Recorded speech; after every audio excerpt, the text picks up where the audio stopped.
All right, good morning, everybody. We recognize that people will be trickling in, but I'm really excited to get started. We are very happy to have today Dr. Elizabeth Miller.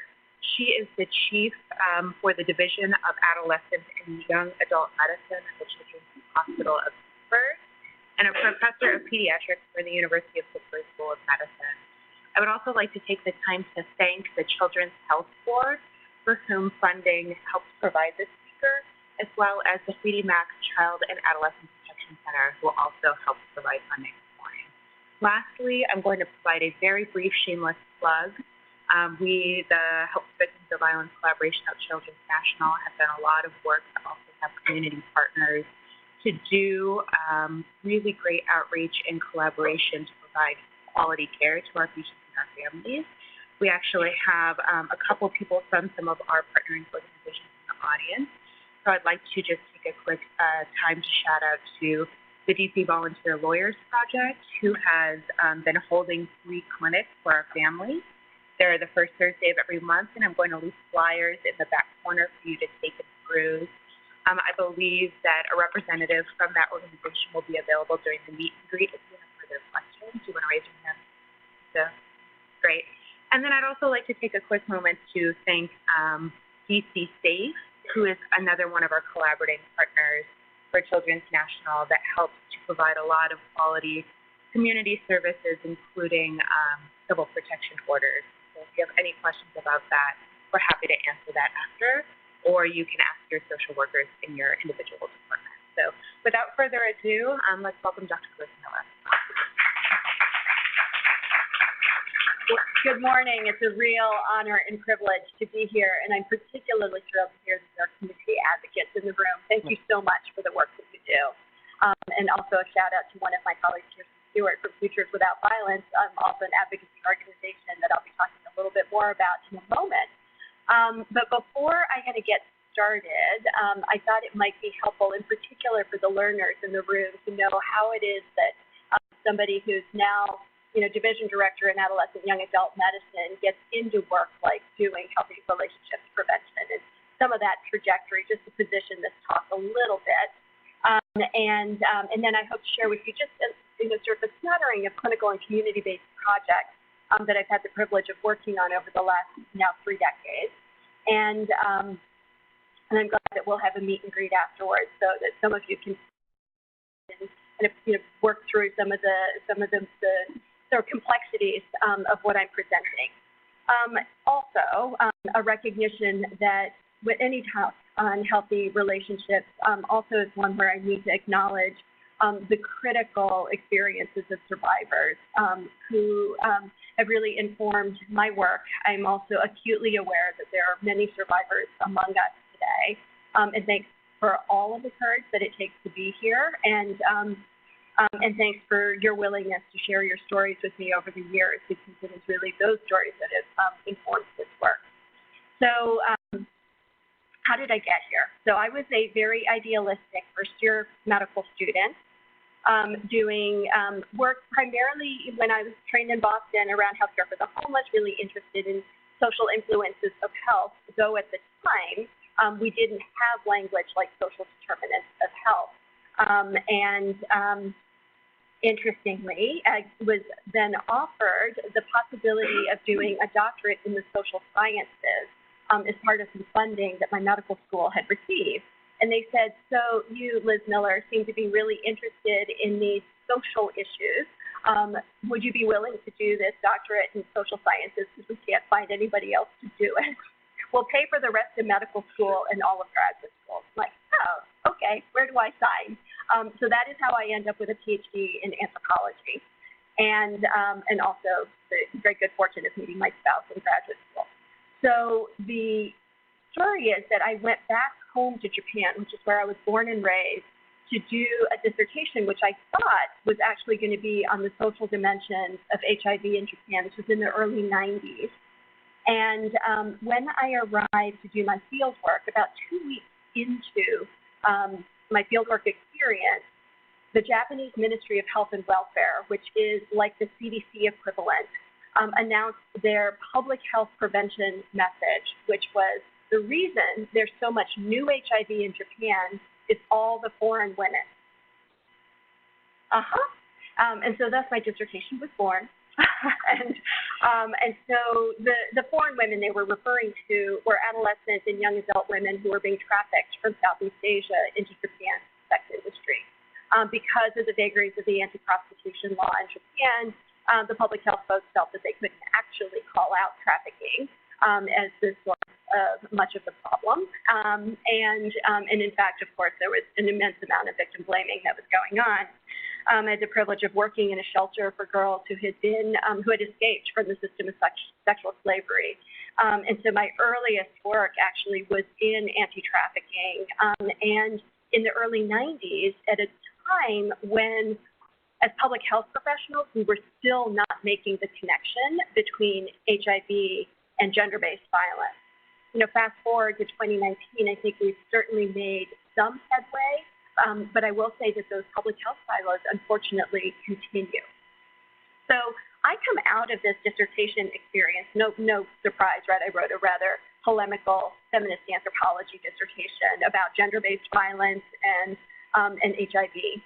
And come out of that with this, I'm going to train all of my fellow residents, all healthcare professionals in trafficking and gender-based violence, sexual assault, domestic violence. And so in the late 90s was part of a national advocacy movement to get healthcare systems to recognize that domestic violence, that gender-based violence was a healthcare issue. And at the time, and I think, it felt right to me as an anthropologist to speak the language of the native. And the language of the natives, of course, for us as health professionals, what is most familiar is when we have a problem that is not well identified, we screen for it, right? So screening is really the paradigm into which we found ourselves really pushing for domestic violence, case identification, and specifically screening for domestic violence. And so fast forward to the year 2000, I was finishing up my MedPeds residency training and volunteering one night a week in a teen clinic that was set up by a colleague of mine in a youth-serving agency. So it was a drop-in center for young people who were gang-affiliated, kids living on the street. And one Thursday evening, a 15-year-old girl came in for a pregnancy test. And her pregnancy test was negative. Thank you so much. She was not using any contraception, and she told me she didn't want to be pregnant. And at the time, I just remember pulling out my beautiful laminated cards of contraceptive options and going through, all of this lovely health education with her. And she nodded politely through my soliloquy. And then I asked her the adult domestic violence screening question, do you feel safe in your relationship? And she looked at me like, huh? And I was like, well, do you get your boyfriend to use condoms? And she said, sometimes. And I handed her a brown bag full of condoms. They said it's important to talk to him about using condoms every time. And when you're ready to decide what you'd like to use for birth control, come back and see me.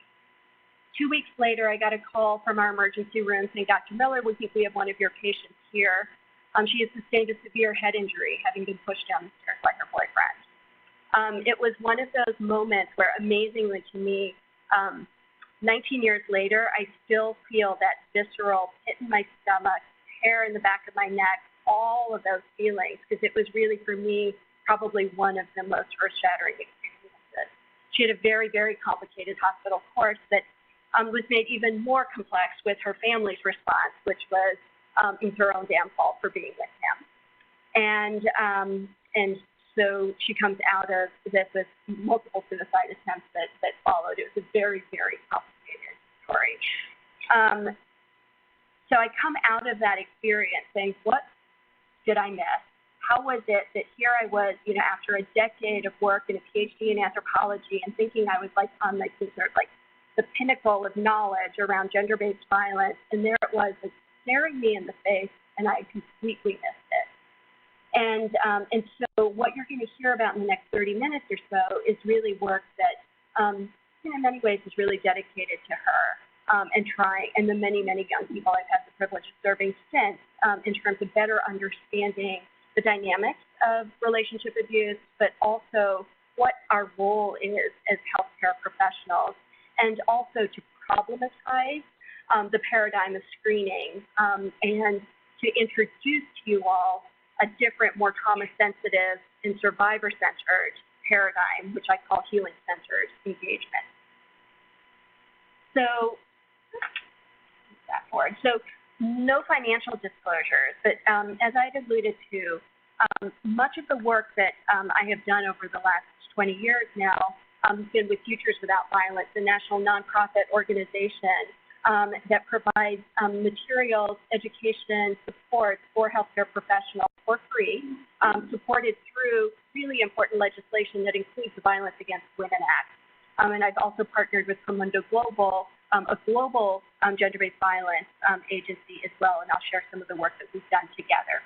So, you know, in a grand round, you know, when I'm trying to sort of cover sort of the range of ways to think about prevention and intervention in this setting, it's hard to go in depth. What I'm going to try to do is give you a little bit of some of the influences of relationship abuse and introduce this concept of reproductive coercion, talk about some strategies for creating trauma-sensitive clinic environments, and then spend a little bit of time talking about prevention as well.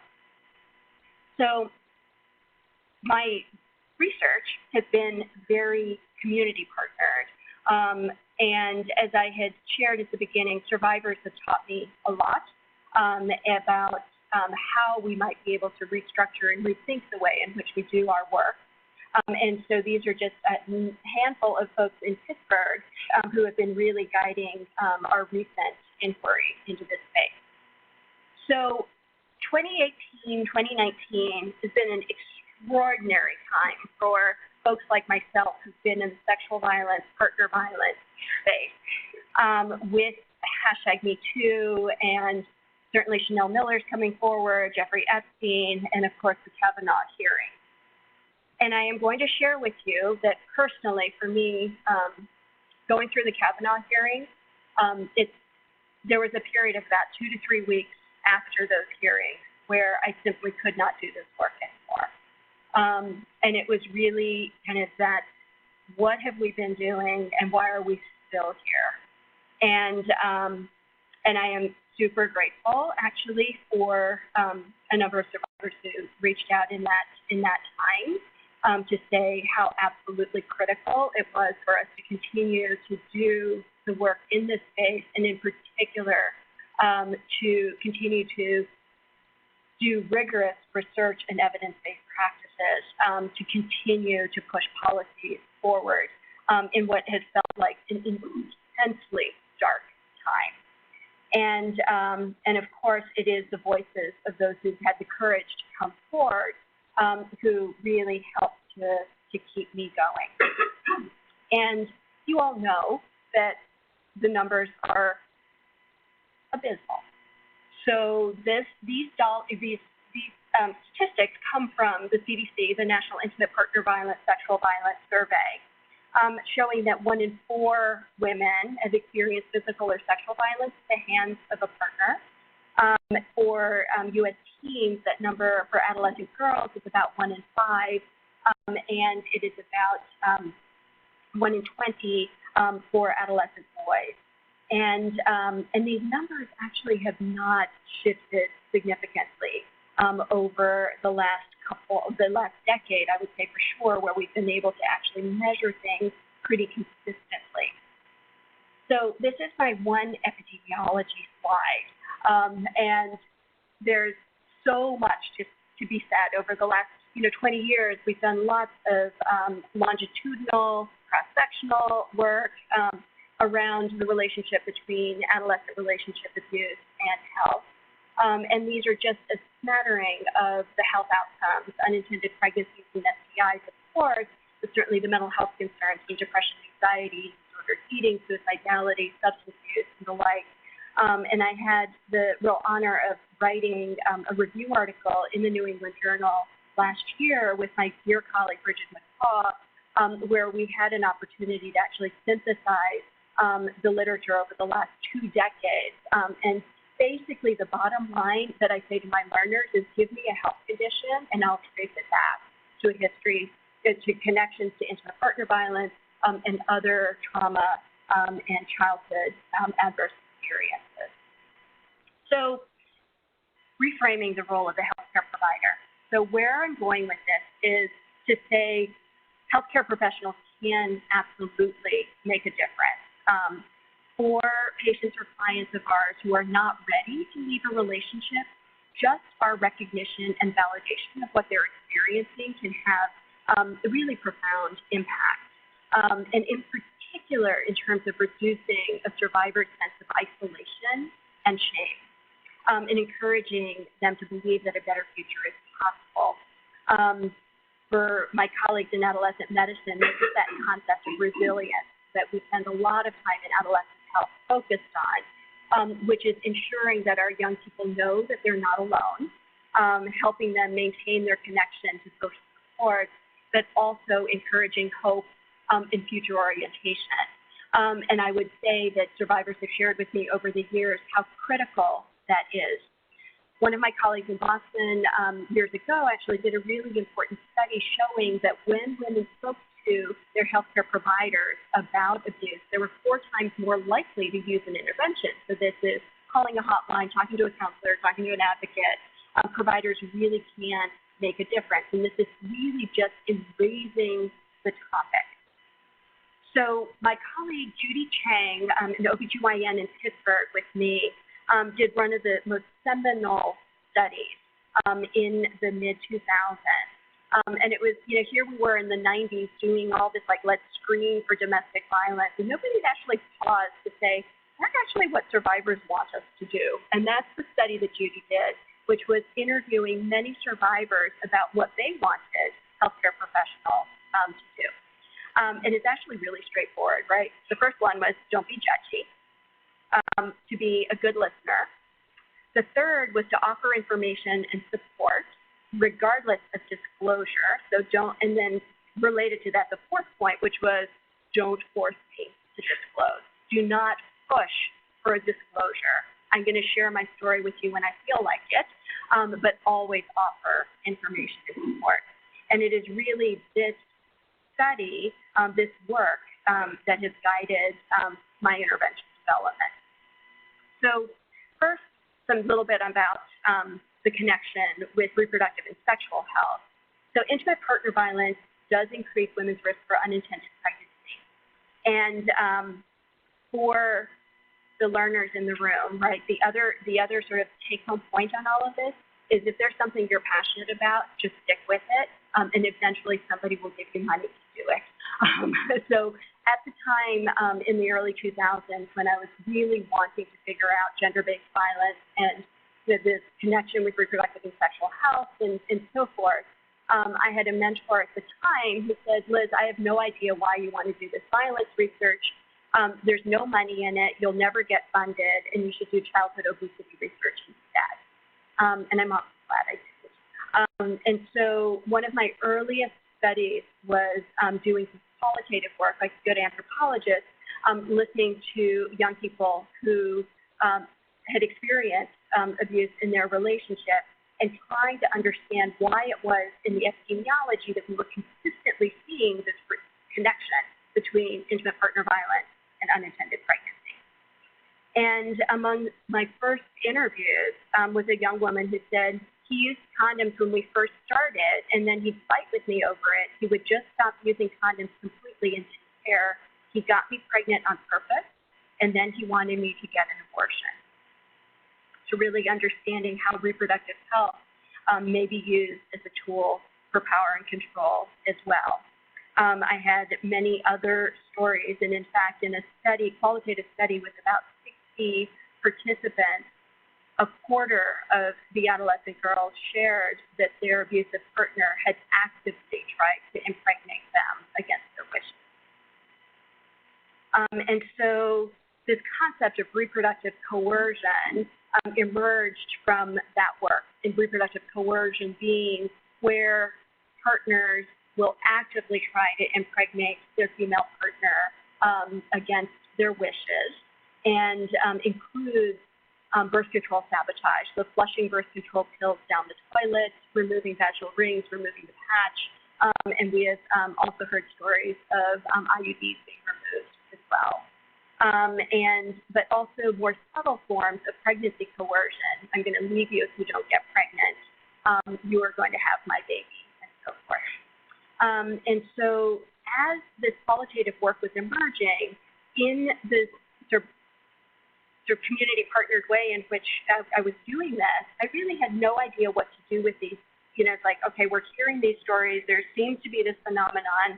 And it was really our family planning providers and domestic violence and sexual assault advocates who helped design through the initial intervention around this. And it was something along the lines of my patients share with me that sometimes when their partner's trying to get them pregnant when they don't want to be, that, they may be sort of experiencing these kinds of ways in which their partner is trying to control their being pregnant and trying to come up with some scripts to guide family planning providers to do this.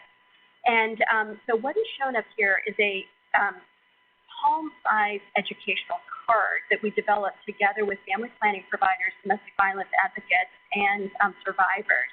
And I was actually digging in my bag. I usually carry these with me and realized that I'd left them in Pittsburgh, but they're really, truly palm-sized educational cards with that fold out with panels of information about healthy relationships, unhealthy relationships, and initially was designed as a way for us as healthcare professionals to remember what words to say, or to give us a little bit of script. It actually turns out that our patients really like these cards, and so we have continued, and I will share with you sort of the evolution of these. So the very, very initial work around reproductive coercion was in partnership with Planned Parenthood in Northern California, where I moved after my training in Boston. And what the intervention was very, very simple. It was training the clinician to offer this educational card in every reproductive health visit, and to say, even if this is not happening for you, maybe you have a friend, somebody that you know who could use this information. So a universal education, brief counseling approach. So among the women who received the intervention in our first randomized controlled trial, we had a 71% reduction in the odds for pregnancy coercion compared to control. And women, despite the fact that there was nothing in the intervention about leaving the relationship, and there was nothing in the intervention that was even screening, right? This is not about disclosure. It was we're offering this information to all of our patients because so many of our patients experience this. Actually, 60% women who received the intervention were 60% more likely to end a relationship because it felt unhealthy or unsafe. We then replicated this in a cluster randomized controlled trial in 24 family planning clinics in Western Pennsylvania after I moved to Pittsburgh. And it did 4 months and 12 months follow-up as well. And what we found in that randomized trial was increased knowledge of resources, increased self-efficacy, meaning confidence, to use harm reduction strategies, right? So a harm reduction strategy in the context of reproductive coercion might be offering a form of birth control that a partner could not interfere with.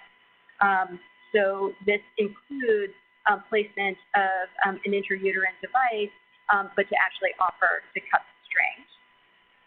And what we saw was a reduction in reproductive coercion for women who at baseline had higher levels of reproductive coercion. We actually had a 90% reduction in reproductive coercion a year later. And folks are like, wait, so the intervention, it was all of sharing this information with your patient. It takes quite literally 10 seconds or less, right? We're talking about a very, very brief counseling intervention. And these are the kinds of effects that we're seeing. So we have subsequently tested this also with adolescents, and specifically in school-based health centers, providing universal education on healthy relationships, and developed, again, a similar palm-sized educational card with emphasis on healthy relationships, as well as cyber dating abuse, And then there's one panel on how to help a friend. Do you have a friend who you think is in an unhealthy relationship? And at the time that we were designing this card, we had input from middle school and high school students, as well as young people who were in the foster care system, young people experiencing homelessness, as well as young people who identified as being members of the LGBTQIA+ community. And what was interesting is we were sort of trying to figure out where, thinking about turning this particular panel into focus on suicide prevention. And the young people were like, no, keep this around how to help a friend. And it actually turns out, as we have interviewed participants in our research studies about receiving this information, that it is this aspect of receiving information this way that resonates the most.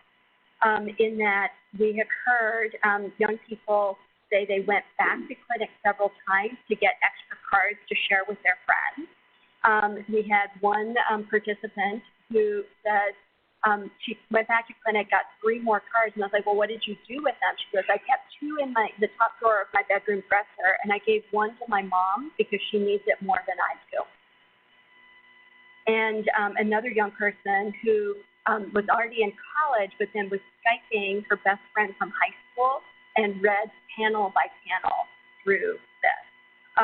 So really fascinating. Of course, I think for the adolescent specialists in the room, not at all surprising, right? With adolescents and young adults, being able to tap into that sense of generosity, that sense of caring deeply about what's going on with your peers is such an important aspect of development. And really what this intervention is doing is tapping into that sense of being able to take information to help others. Certainly as resiliency building, but also, as you can see, we've also reduced stigma because it's not really the provider's giving this to me so I can help others, not necessarily just because they think there's something wrong with me. So we have evaluated this also in a cluster randomized trial. Did this actually in partnership with my colleagues in California, where there are very robust school-based health centers with comprehensive reproductive and sexual health counseling and services. The intervention component, as I described, was giving the Healthy Relationships card with every clinic visit, regardless of gender, regardless of reason for visit, doing kind of direct assessments for sexual health-related visits, and that is the direct assessment part was, around reproductive coercion in particular. And then in each of the school-based health centers that had an intervention, that were intervention sites, we also had youth advisors doing some relationship abuse awareness in the school. And what we found in that study was increased recognition of what constitutes sexual coercion, increased awareness of relationship abuse resources.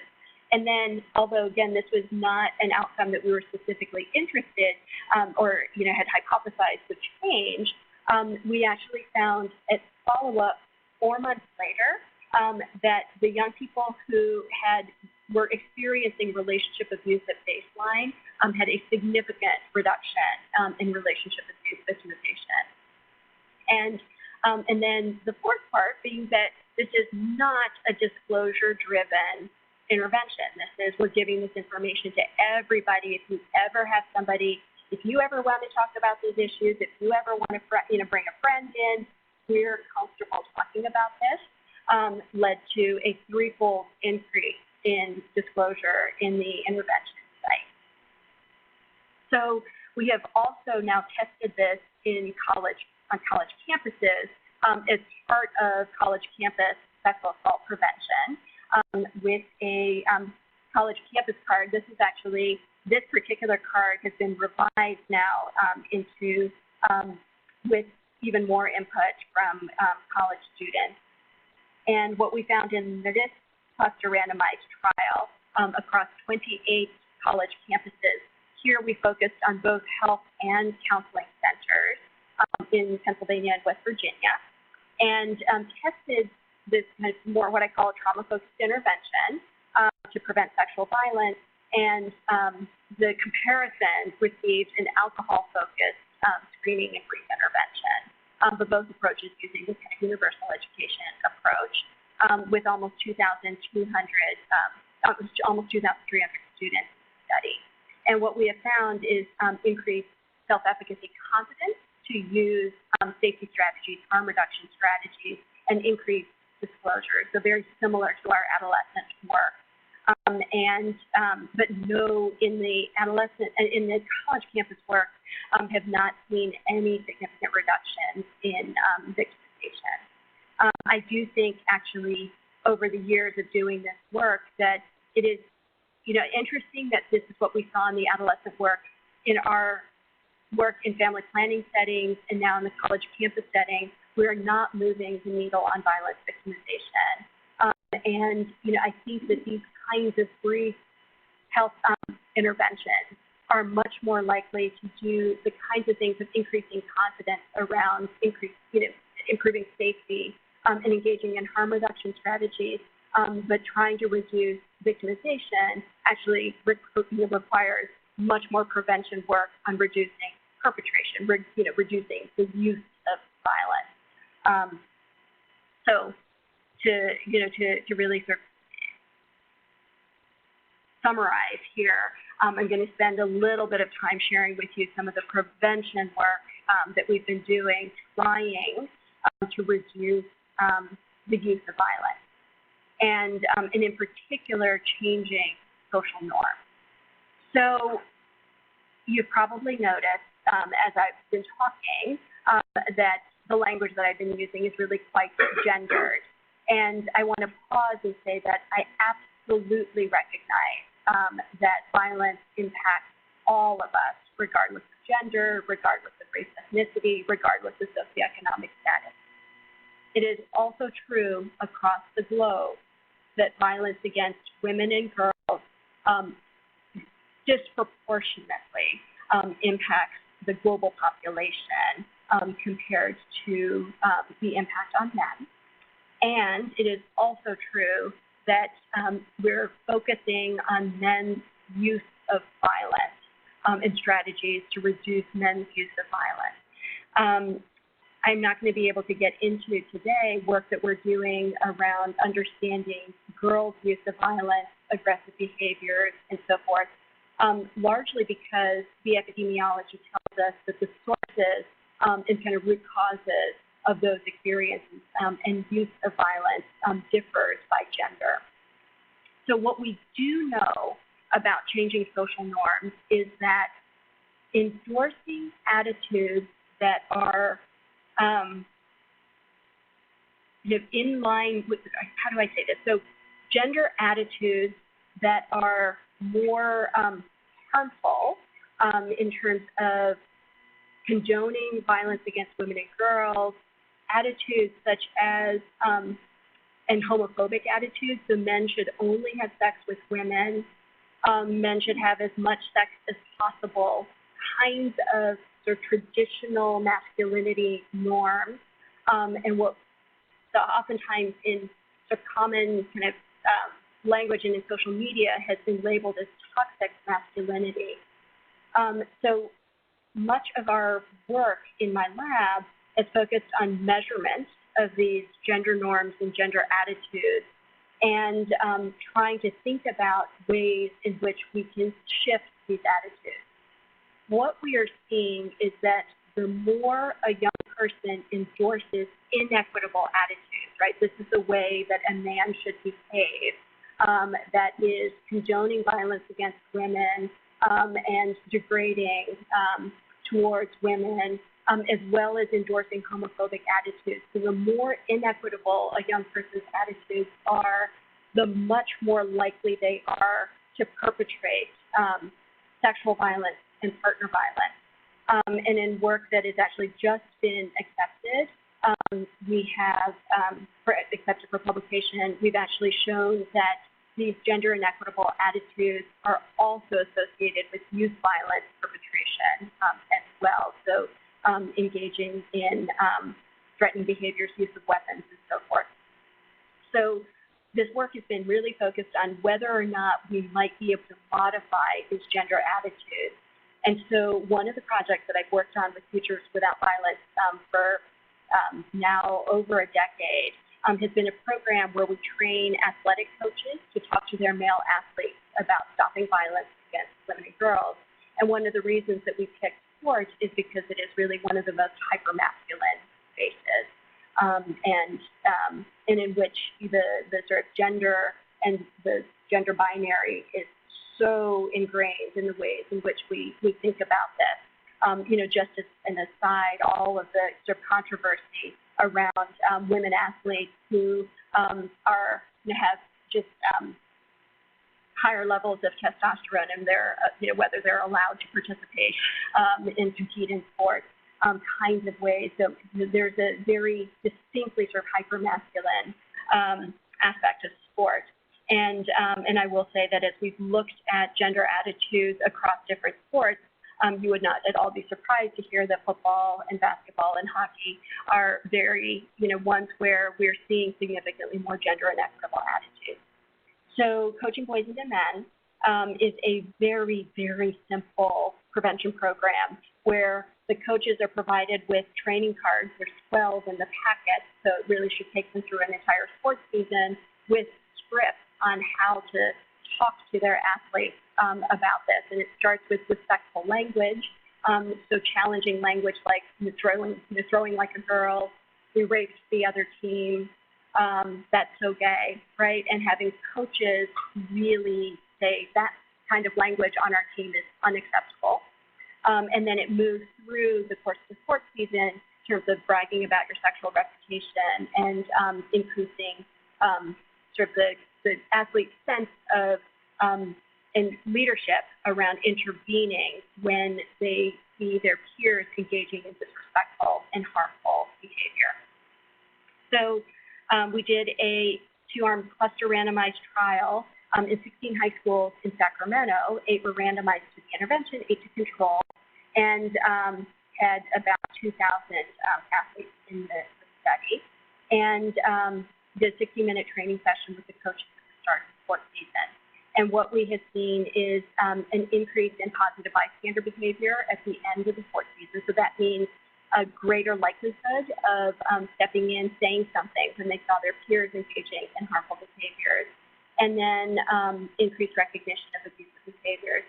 But most importantly, 1 year later, we saw a significant reduction in dating abuse perpetration. As we did the work in high school, a number of coaches said, Liz, you should be doing this with middle schoolers. We're going to get even more, work, so more impact. But for any of you who've ever coached middle school athletics, it's a little pathetic. So high school athletic programs tend to be much, much more structured, and the coach-athlete relationship is really quite solid. Middle school athletics tend to be a little bit all over the place. So I was really went into doing the middle school trial saying I expect null findings, which will be important for the field. We'll say Coaching Boys into Men is a great program for high school athletics, end of story, right? Because with our middle school athletics, sometimes, the sports season was almost 3 weeks long with swimming. I was like, did they even put their feet in the water? Like, what is that? And so did this at 41 middle schools in southwestern PA, 973 6th to 8th grade, so male athletes in boys in co-ed sports. And what have we found, right? So you're getting to see this before it's actually come out in publication form, but we're seeing increased positive bystander behaviors, and there's a 50% increase in positive bystander behavior, and an astounding 80% reduction in dating abuse perpetration, which is kind of awesome. And I was so surprised, but this is why we do research. And interestingly, we also tracked very closely how well coaches were implementing the program. And what we see is a clear dose response. So the more of the training cards the coaches actually got through, the more that they delivered the program as intended. Those numbers I just shared with you are even better. So what I shared with you is just the straight intensity-based analysis. So it was a surprise, but certainly a pleasant surprise. And so much of our work currently has been in the dissemination and kind of implementation space. How do we help coaches implement this work better? And relying heavily on our coaches who've already been through the program as now spokespersons for the program with their peers, fellow coaches, to get them to implement the program as well. And so we're really taking an implementation science approach and working through all of the different aspects of implementation. We've also tested whether or not having an outside victim service advocate can deliver the program and have the same kinds of outcomes. And we're actually finding pretty similar outcomes between victim service advocates and coaches. The qualitative difference is that the athletes say that they're much more likely to listen to what their coach says, right?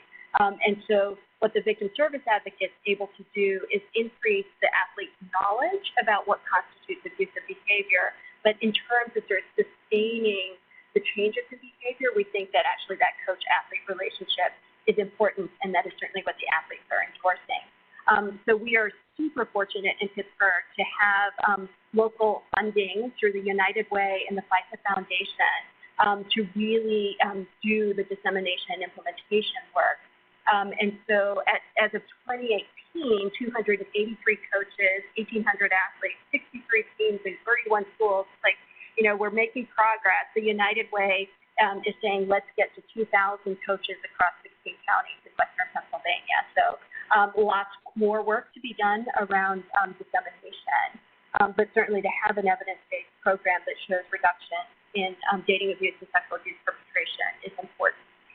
We've also done some more detailed work on the actual number of cases of sexual assault that we are reducing that is also forthcoming in the research literature.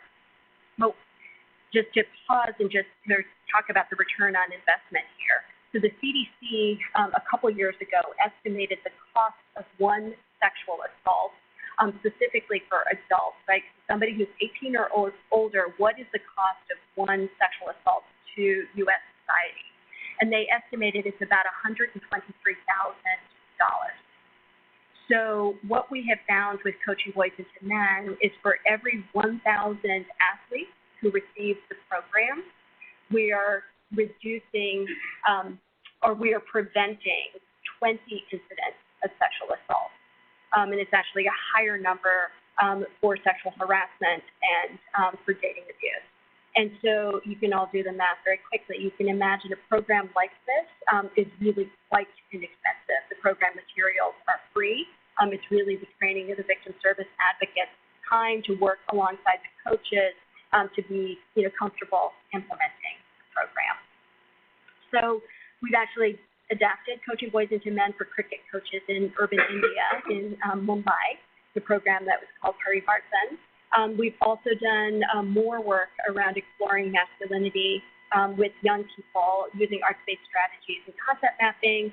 And then I'm going to close with just sharing with you one study that we've just completed focused on healthy masculinity and sexual health. So this is a project together with Promundo Global that took a program that was designed in Brazil over 20 years ago that takes sexual violence prevention, challenging harmful masculinities, and sexual health as a mashup, right? So like really trying to think about how we do our sexual health education in the context of talking about healthy relationships and violence prevention. And I had always wanted to bring this work that had been done internationally to the U.S. setting. So I was very fortunate to get CDC funding to do the adaptation and the randomized trial. And so this was our first sort of venture outside of the school-based setting.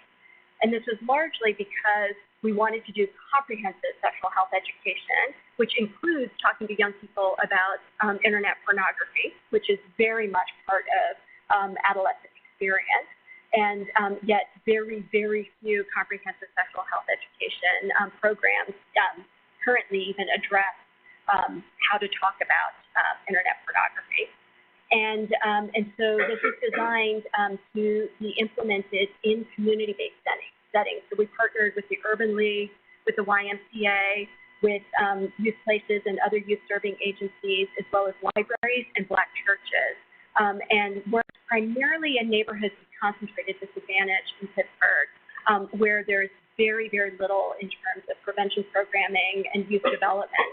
So it was a very exciting process where we did a year of asset mapping in each of these neighborhoods to understand who some of the youth kind of youth-serving agencies were, who were other informal natural mentors for young people, and brought those natural mentors in to train them to be the facilitators for the program. And what we are seeing in Manhood 2.0, and this was done in 21 neighborhoods with 806 young men, we are seeing reductions in, so I should tell you, the comparison group to Manhood 2.0 was job skills training. So ethically, I really did not feel like we could go into neighborhoods with concentrated disadvantage and in the control group simply survey kids and say, see you later. And so picked an intervention that none of us actually thought was going to have an impact on sexual violence and sexual harassment. So it turns out we actually have significant reductions in sexual violence in both the job readiness training arm and Manhood 2.0. And interestingly, are seeing more reductions in cybersexual abuse, so sexual harassment using social media in the job readiness training group. And it's really quite fascinating, but it may very well be because in the job readiness training, they get a fair amount of discussion around your professional behavior and how to behave and not to post things online that's going to get you in trouble, et cetera, right? What we see in the Manhood 2.0 participants are greater intentions to intervene. And then when we adjust for how well the intervention was implemented, greater recognition of abusive behavior. So certainly kind of exciting, I think, for the violence prevention field in terms of, being able to say, look, there are these sort of two components, job readiness training being what we call a structural intervention. And certainly in neighborhoods with concentrated disadvantage, we're probably doing a fair amount of just providing a safe space for young people to connect with adult allies, and that we really should continue to really support these kinds of structural interventions while simultaneously bringing in elements from Manhood 2.0, sexual violence, and sexual health prevention work. So I've left about 10 minutes for questions. I'm sorry I kind of raced through a lot of those studies, but wanted to get a sense, right, of the clinical intervention work as well as some of the prevention work in this space, and obviously have many, many people to thank, and folks from my lab who've made this work possible. So thanks so much.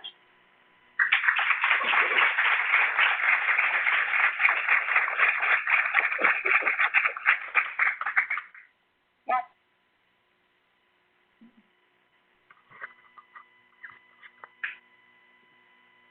Really stunning. I mean, these community-based cluster randomized trials are so much work, and you've done so many of them, and they require such an enormous level of community engagement and execution. What advice do you have for somebody to sort of get going in this work? The content of the work is stunning, but the structure of the work, in my opinion, is even more stunning. What besides endless energy and enthusiasm, how do you pull this off? Oh, thank you for that lovely question. Because I recently had the opportunity to do a public thank you in the context of a lecture I did at Pitt, to actually bring community partners kind of into the space and thank them publicly for doing, and actually doing this work with us. So, and thank you for acknowledging that it's a lot of work. It takes a lot of time. We are, currently launching 2 new RCTs, one with 36 middle schools, and another with 24 neighborhoods, building on the Manhood 2.0 work.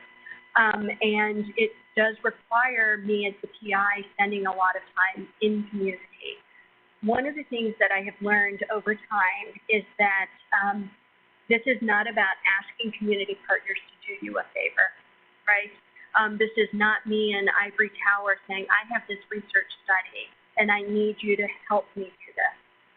This is really about building relationships where I think that the term that I've been sort of spending a lot of time thinking about is research reciprocity, right? So this idea that any time we enter in partnership, in collaboration with community partners, there has to be this question of what's in it for you, right? How can this work be helpful for you? And sometimes it's very, very sort of concrete. In our work with Manhood 2.0, these were neighborhoods where the adult allies had very, very few resources. And so being able to come in with the CDC funding to get us off the ground is absolutely critical. But the other piece of that is that it is unethical to go into community with a research study without thinking about sustainability, right? Because far too often we go into communities, do the study, and then leave. And so part of doing this work involves also keeping our county Department of Human Services and Health Department apprised of what we were doing and what we were learning, and making sure that they saw themselves as partners in this effort. And as we were finishing with the CDC funding, the Department of Human Services actually took over the prevention funding. So we get over $200,000 a year to continue to do Manhood 2.0. We've designed a complementary program for girls called Sisterhood 2.0, and have now also developed with additional funding youth leadership work in trauma-sensitive school practices. So that kind of continued and sustained funding that has allowed these community facilitators to actually themselves continue to seek funding as well has been really key. So this sort of concept of reciprocity, I think, is a really key one. And there are many, many other related strategies to use in terms of working in partnership with schools as well. And for some of the work that we've done with school districts, I also have the benefit of wearing the hat of the medical director of community health for Children's Hospital, so that as we partner with school districts and they're like, we don't have a social worker, I'm able to then go to our School of Social Work and say, okay, who and how can we set up practicum experiences for School of Social Work students in these school settings and so forth. And actually that is how I've stretched the dollars with our new study in 36 middle schools, is partnering with the School of Social Work. So we have faculty who are being reimbursed for their time in the School of Social Work to supervise Master's of Social Work students to actually implement the program. And so it's a bit of a win-win for everybody, with the hope that we'll have more social work students who are actually interested in working in schools as they come out of their education.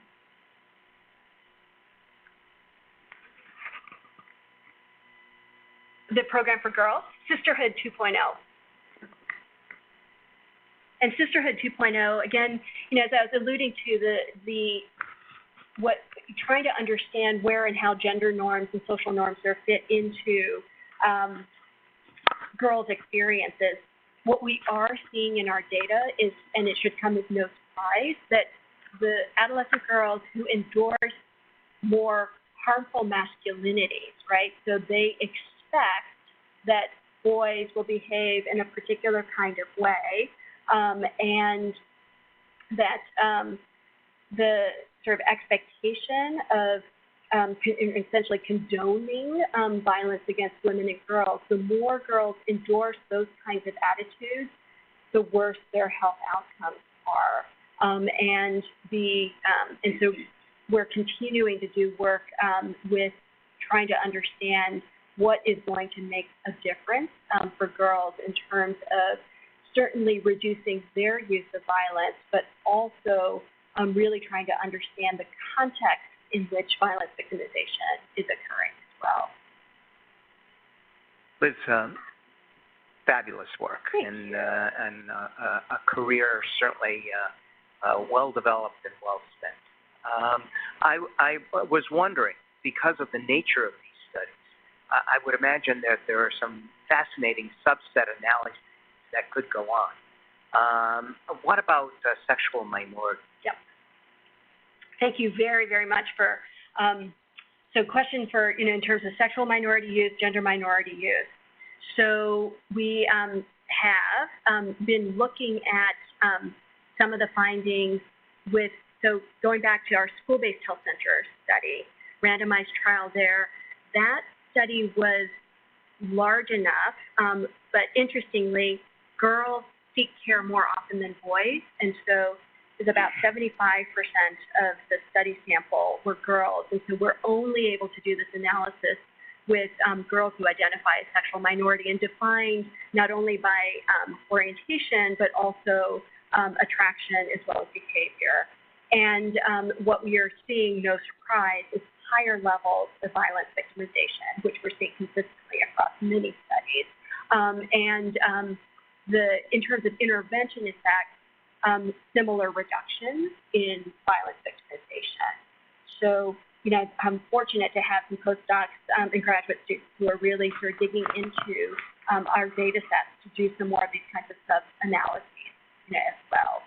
But I've also, just because we don't get a large enough sample in our Manhood 2.0 study, for example, only about 7% of the boys endorse any sexual minority status. And so trying to figure out how we might actually oversample in other subsequent studies that are